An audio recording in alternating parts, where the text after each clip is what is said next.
में कृष्ण जन्मभूमि विवाद से जुड़ी बड़ी खबर ये कि शाही ईदगाह कमेटी के अध्यक्ष ने बड़ा कबूलनामा किया है। टाइम्स नाउ भारत से बातचीत में बोले डॉक्टर जाहिद हसन, औरंगजेब से पहले मथुरा में शाही ईदगाह नहीं थी। तो जरा सोचिए कितना बड़ा ये कबूलनामा है, जिसमें वो खुद ये स्वीकार कर रहे हैं कि शाही ईदगाह कमेटी के अध्यक्ष ये कहते सुनाई दिए कि औरंगजेब से पहले मथुरा में शाही ईदगाह नहीं थी। इसका सीधा सीधा मतलब क्या है? जो दावा हिंदू पक्ष की तरफ से किया जाता है कि औरंगजेब ने मंदिरों को तोड़वाया और उसके बाद निर्माण करवाए, इसी पर मुहर लगाती ये कबूलनामे को आपको आगे भी सुनवाएंगे। इतिहास में औरंगजेब से पहले इसका हवाला नहीं जानता कि औरंगजेब से पहले इसकी जगह पर क्या था। एक दावा ये किया जाता है कि शाही ईदगाह के ऐतिहासिक परिप्रेक्ष्य पर सवाल खड़े होते हैं कि औरंगजेब ने जहां मंदिर तुड़वाया तब शाही ईदगाह यहां पर बनाई। आप तो चूंकि साहित्य से जुड़े हैं, आप लगातार इतिहास की पुस्तकें भी पढ़ते रहे हैं, तो उसमें क्या औरंगजेब से पहले भी शाही ईदगाह का कहीं जिक्र है? नहीं, इस बारे में फिर वो इतिहास की बात हो जाती है ना। इस इतिहास के बारे में तो जैसे प्रोफेसर हबीब है अलीगढ़ यूनिवर्सिटी में, उनसे बात की जा सकती है जो यहाँ का क्या इतिहास रहा है। इस बारे में हम कुछ नहीं कह सकते। मैं सवाल इस वजह से आपसे पूछ रहा हूं कि हिंदू पक्ष के पास तमाम पुस्तकों के साक्ष्य हैं कि उससे पहले शाही ईदगाह नहीं थी। एक नक्शा भी है पुराना, मुगलिया सल्तनत से लेकर अंग्रेजों की हुकूमत में भी वही नक्शा चलता रहा। हाँ, नहीं ये तो नहीं हम कह सकते, लेकिन हाँ शाही मस्जिद तो बाद में ही बनाई गई है, इसमें कोई शक नहीं है। इससे पहले वहाँ क्या था क्या नहीं था, इस बारे में हम कुछ नहीं कह सकते। मतलब आप कह रहे हैं शाही मस्जिद बाद में बनाई गई है, औरंगजेब के बाद बनाई गई है। हाँ, लेकिन इससे पहले वहाँ क्या था या कुछ था कि नहीं था, इस बारे में हम कुछ नहीं कह सकते। अच्छा, शाही ईदगाह का ये है कि वो बाद में बनाई गई, बाद में बनाई गई है। अच्छा, काफी बात की है।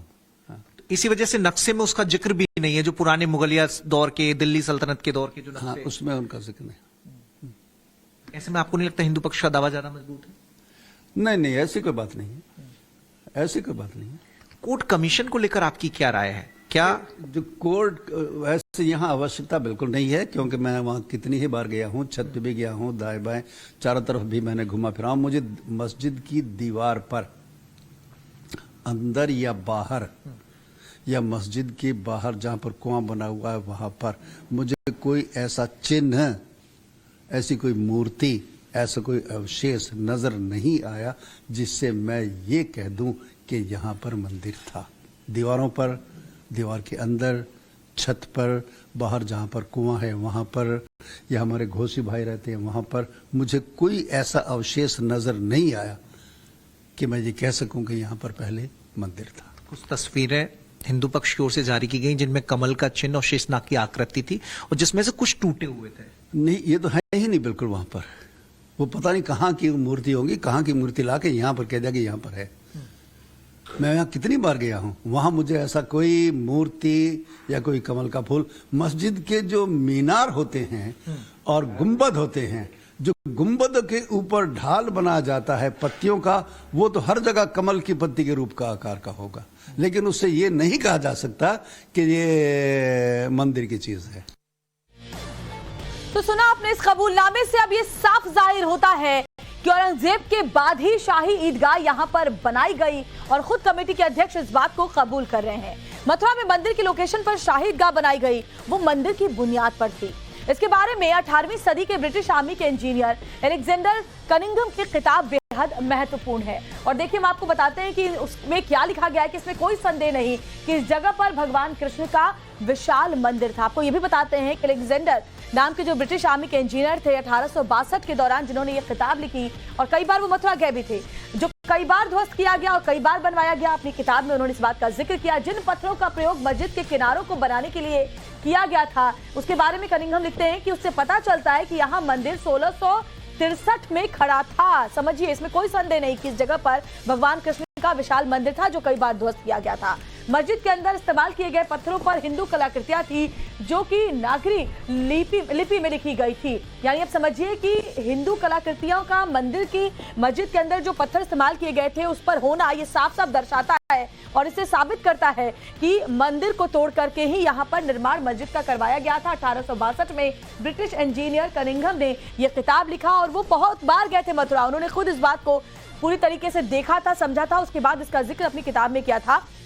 मनीष यादव हमारे साथ हमारे संवाददाता मथुरा से जुड़े हुए हैं। इसके अलावा गौरव श्रीवास्तव भी हमारे संवाददाता मथुरा से जुड़े हुए हैं। मनीष, पहले आपके पास इसलिए आती हूं क्योंकि आपने अभी जो बातचीत हमने अपने दर्शकों को आपकी सुनवाई शाही कमेटी के अध्यक्ष की, वो साफ साफ इस बात को कबूल कर रहे हैं कि औरंगजेब के पहले यहाँ पर शाही ईदगाह नहीं थी। शाही ईदगाह का निर्माण औरंगजेब के बाद हुआ और इस कबूलनामे से सीधा सीधा हिंदू पक्ष का दावा बेहद मजबूत होता हुआ नजर आता है कि हमने वो आपकी बातचीत सुनवाई है अपने दर्शकों को। शाही कमेटी के जो अध्यक्ष है उनकी, वो साफ साफ ये कह रहे हैं कि औरंगजेब के बाद ही यहाँ पर शाही ईदगाह का निर्माण हुआ और उनके इस कबूलनामे से हिंदू पक्ष का दावा बेहद मजबूत होता हुआ नजर आता है।